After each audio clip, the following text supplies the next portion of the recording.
उम्र की राह में हंसना है जरूरी, बीते पलों को छोड़ो, खुशी से जीना है जरूरी। उम्र की राह में हंसना है जरूरी, बीते पलों को छोड़ो, खुशी से जीना है जरूरी।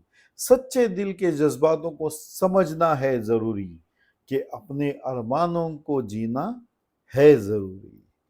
Welcome back, friends, to your channel Aging Gracefully with Vikas Joshi. Embrace the wisdom, celebrate the journey. As aging is not the end, but the starting of living of your dreams. Here we are redefining aging as a time to pursue dreams, not just health advisories. Because life after 60 is for living, not just surviving. So, अपने channel ageing gracefully with विकास जोशी में आपका स्वागत है। बुढ़ापा अंत नहीं, बल्कि अपने सपनों को जीने की शुरुआत है। यहाँ हम बुढ़ापे को सिर्फ स्वास्थ्य सलाहों पर तक सीमित नहीं करते, बल्कि इसे अपने सपनों का पीछा करने का समय मानते हैं। क्योंकि 60 के बाद जिंदगी जीने के लिए है, सिर्फ जिंदा रहने के लिए नहीं। मैं यहाँ बुढ़ापा जो बोल रहा हूँ वो मैं बढ़ती उम्र के बारे में बात कर रहा हूँ। We always feel that we are मतलब बूढ़े हो गए। The moment we start approaching 60, 55 साल के होने लगे तो सभी बाकी लोग भी बोल रहे हैं, अपने आप को भी हम खुद बोल रहे हैं, इसीलिए मैंने बूढ़ा पकड़ा है। So today's topic is, friends, understanding and managing emotional well-being. ये नेसेसिटी है। जैसे उम्र बढ़ रही है, we have to understand and manage our emotions well-being, emotional well-being, ये बहुत जरूरी है। ये इमोशनल वेलबीइंग ही रीजन है हमारे डिटोरिएशन का, अगर हम उसे अंडरस्टैंड नहीं करते हैं तो। So you have to recognise emotions, you should acknowledge your feelings with joy, sadness, anxiety, understanding it that it's okay to have range of emotions allows for better emotional management. अब understand करोगे तो manage करोगे, उसी में घुसे बैठोगे तो बहुत मुश्किल है बाहर निकलना। तो आप मतलब पास्ट में ही जी रहे हो, पहले थोड़े तो क्या हुआ, अभी मैं कुछ करने के लिए नहीं तो मैं यही सोचूंगा ना, नहीं, ये सोच में लाना ही नहीं है। That is what we have to understand. So you have to keep a journal, a track of these emotions, helping to identify triggers and patterns. ये थोड़ा सा ध्यान देने वाली बात है। अब इतने एक्सपीरियंसेस के बाद तो हमें छोटी मोटी चीजें ध्यान में रखनी पड़ेगी और रखनी चाहिए भी। What are the triggers that are taking you towards this emotional backlash? ये क्यों हो रहा है? बस आपको उसके ट्रिगर को समझना है और उसे हावी नहीं होने देना है। नहीं, इसीलिए आपको you have to build a supporting network, you have to have the good relationship, vital, because relationship are vital for emotional health. So you should connect with the family, friends and community groups. ये तो मैं हमेशा कहता हूं, ये common है। जैसे we are crossing our 60 और we are getting retired, the first and foremost thing one should do or is are doing, her person करता ही है, क्यों अपने कम्युनिटी ग्रुप्स में चला जाता है। करना चाहिए, but don't get carried away too far. Emotionally आप नहीं होना चाहिए, because that will be affecting your health. So you can benefit by guiding meditation. वो जैसे ऐप्स आते हैं आजकल, तो बहुत सारे सोशल मीडिया पर अवेलेबल होता है, ऐप्स भी बहुत सारे निकल गए हैं। You can try some of them. So और you can take local classes, ये मैंने पिछले वीडियो में भी कहा था। You can encourage people from your experiences and knowledge. You can encourage yourself to be on the present moment. Past में जाना ही नहीं है तो जब मैं ऐसा था तब मैंने क्या किया, वो छोड़ दो, नहीं चाहिए, अभी हो गया सब। You have to accept it. So you have to join any club or any such things whereby you are keeping yourself. But I would suggest that you have got the knowledge, you have got the experience. Why not channelize it to become a force to guide for to others? ये ज़्यादा fruitful रहेगा. You will be engaging yourself also in a very profitably. आपके emotional और आपका physical health एकदम perfect ही रहेगा. You don't want to follow any health advisory. Once you are mentally fit, you will be physically fit. So please engage yourself. So you should practice the mindfulness. The techniques such as meditation होता है, मैंने कहा था yoga classes करते हैं, yoga groups होता है, उसमें जाते हैं. So deep breathing, ये तो आपको करना ही चाहिए. Breathing exercise is the first thing in the morning. You just try friends. ये अगर करोगे, it will keep you healthy, or it will keep yourself always on a very good mood. आपका mood अच्छा रहेगा, आपका एनर्जी अच्छी रहेगी, you will be with a pleasant mood. Try करो, होता है, सच्ची में होता है.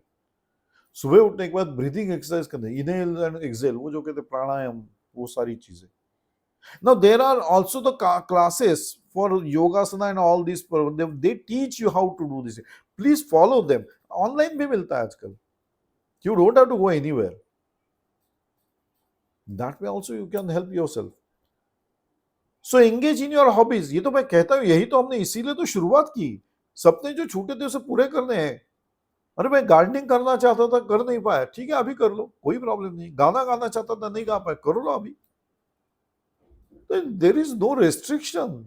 नहीं मेरी आवाज कैसी है, अरे आवाज को दो, तुमको किसको रफी साहब को कंपटीशन में लेना है. We should be pleasing ourself. ये ड्रीम था मेरा. Instead of becoming a bathroom singer, now I am understanding the basics of singing. Nothing wrong in that. Join the classes. Engage रहोगे, लोग मिलेंगे, नई नई बातें सीखोगे. शायद इतने सालों में आपको भी पता नहीं होगा कि संगीत में क्या क्या होता है. अभी नहीं पता आपको अभी पता चल जाएगा. You will be happy with those things. So you should always be in those things which you wished but couldn't complete. मैंने कहा ना कि पहले सारी हमें जिम्मेदारियां थी, अब हमने जिम्मेदारियां निभा चुके. अब एक जिम्मेदारी खुद की तरफ है, to be physically and mentally fit. ये बहुत इंपॉर्टेंट जरूरी है, बहुत ही इंपॉर्टेंट जिम्मेदारी है. और सबसे फॉरमोस्ट वो जो सोशल मीडिया पे हेल्थ एडवाइजरीज है, प्लीज उसे फॉलो करने से पहले आपने मेडिकल प्रैक्टिशनर से बात कर लीजिए. I'm not saying that I'm not challenging them. I always state this. लेकिन उससे अच्छा you be mental and physical. यही आपकी अभी जिम्मेदारी है to keep yourself engaged and to be mental and physically fit. यही जिम्मेदारी है आपकी अभी.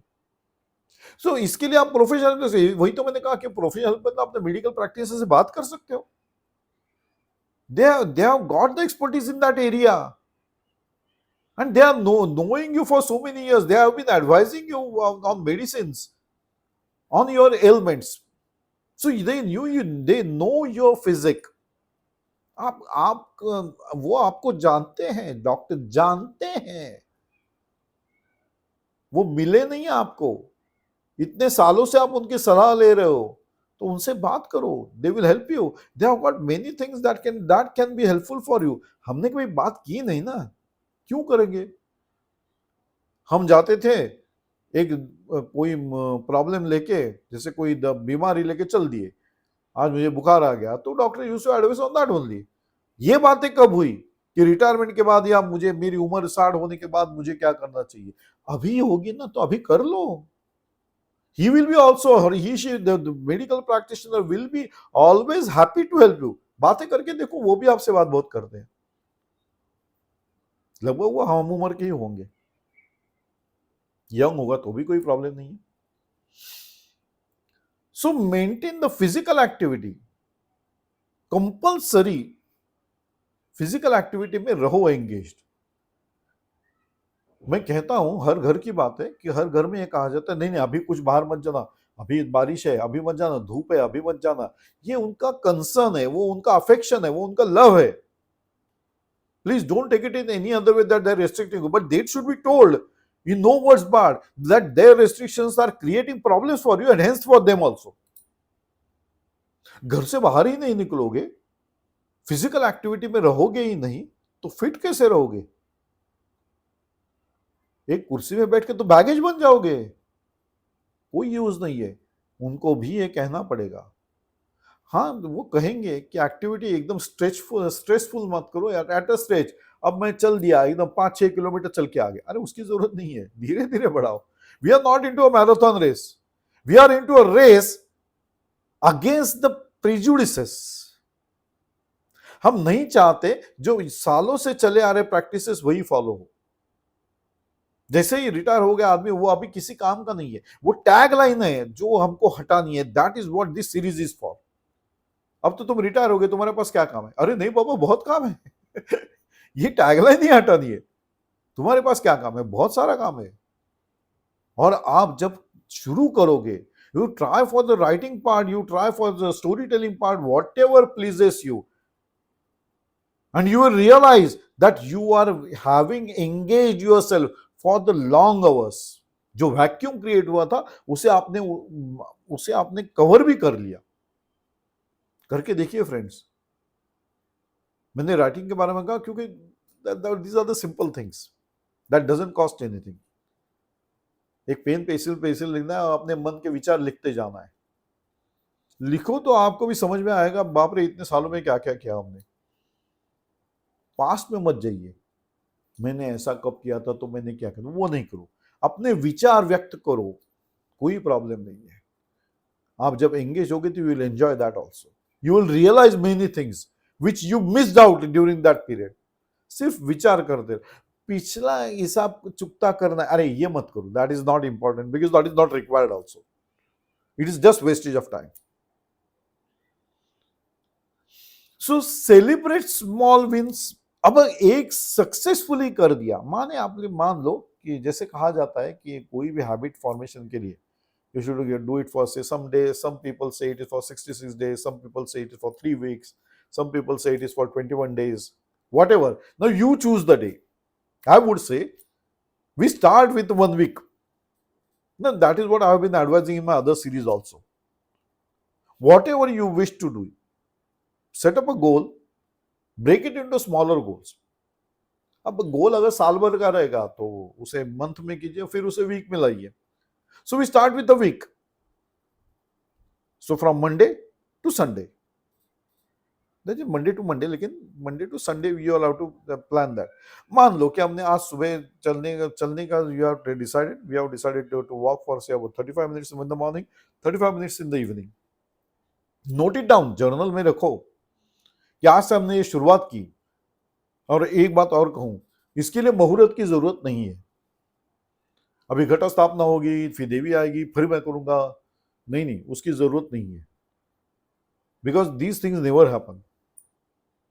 ये हम करते ना, मैंने कहा है कई बार कि हम पहले जिम ज्वाइन करते हैं, हफ्ता भर जाते हैं, हफ्ता भर भी नहीं जाते, उसके बाद नहीं होता है। जिम की फीस तो भर दी है, वैसे होता है, आज नहीं हुआ, कल मेरी इंपॉर्टेंट थी, परसों मेरी मीटिंग थी, क्या क्या बहाने थे, इसीलिए तो ये हालात आ जाए ना। सो राइट इट डाउन। अगर आपने तय किया है कि आज से मैंने शुरू किया तो नोट इट डाउन, आप कितना चले, how many minutes did you walk. वो घड़ी बिड़ी उसके रखने की जरूरत नहीं, just make a timing note. वो है ना, आजकल तो सारे डिजिटलाइज वॉचेस मिलते हैं आपको, एक्सरसाइज कीपिंग के भी वॉच मिलते हैं, उसकी जरूरत नहीं है। Please do not expense on that. एक सिंपल सी घड़ी होनी चाहिए जो टाइम बता रही है, बस। आपको समय देखना है, कितने समय आप निकले, कितने समय आप चलते रहे, बस। इनिशियल स्टार्ट वॉक फॉर से 20 मिनट्स, बस उतना ही करो। 20 minutes in the morning, 20 minutes in the evening, आराम से हो जाते हैं, कोई प्रॉब्लम नहीं है। देन धीरे धीरे उसे इंक्रीज कीजिए, बट ये कंसिस्टेंटली कीजिए। नोट इट डाउन कि आज गए थे, कल नहीं गए, अरे क्यों नहीं गए, रेन्स होते, हो सकता है आजकल तो बारिश कभी भी आ रही है, तो ठीक है, बरसात में भीगने की जरूरत नहीं है अब। It is not that will deteriorate your health, it is not our requirement. अपनी रिक्वायरमेंट ये है कि हमें एंगेज रहना, हमें फिजिकल एक्टिविटी में रहना, और इसीलिए mentally we should be fit. तो सुबह उठ के पहले हेल्थ एक्सरसाइज कीजिए, मतलब simple exercises, warming up exercises, मैं कहूंगा breathing exercises, these are the best exercises that will keep you uplifted. फिर चलने चले जाओ, walk say about 20 minutes, come back. दोस्त रहेंगे तो दोस्तों से बातें करो, it may extend to 1 hour. दोस्तों के साथ बातें, it may extend to many hours, लेकिन उसे सीमित रखिए। Because you have to be engage in a creative mode. हमें सिर्फ बातें करके वापस नहीं आना है, तो आदत पड़ जाएगी। अगर कहीं एक दिन भी आप नहीं जाते हो, दूसरा दोस्त नहीं आता, तो भी एक बड़ा वैक्यूम क्रिएट हो जाएगा। That will affect it very very adversely. So keep engaged yourself in your activities, in your dreams which were left out, to fulfill those dreams. So after achieving that, एक हफ्ता आपने पूरा कर लिया, celebrate it. with the family members also. अरे celebration माने के किसी बड़े पैमाने पे करने की कोई जरूरत नहीं है. It is just that now today I will be preparing tea for all and we celebrate today on my completion of 1 week of continuous walking. Simple. Family member भी एंजॉय करेंगे. ऐसा भी होता है. We have to set the things. We have to change the path. जो रूढ़ी चले आ रही है सालों से, इसे हमें बदलना है. वो एक दिन में नहीं होगा, लेकिन एक दिन जरूर होगा. इसीलिए मैंने कहा उम्र की राह में हंसना है जरूरी, बीते पलों को छोड़ो खुशी से जीना है जरूरी, सच्चे दिल के जज्बातों को समझना है जरूरी, कि अपने अरमानों को जीना है जरूरी. I sign off on these notes, friends, and we meet again in another episode of Aging Gracefully with Vikas Joshi. Embrace the wisdom, celebrate the journey, as aging is not the end, but the beginning of living your dreams. Because life after 60 is to live for, not to only survive. So, meet again. Till then, bye bye. Enjoy the day, friends. Enjoy the life. It is a one time activity. Do enjoy.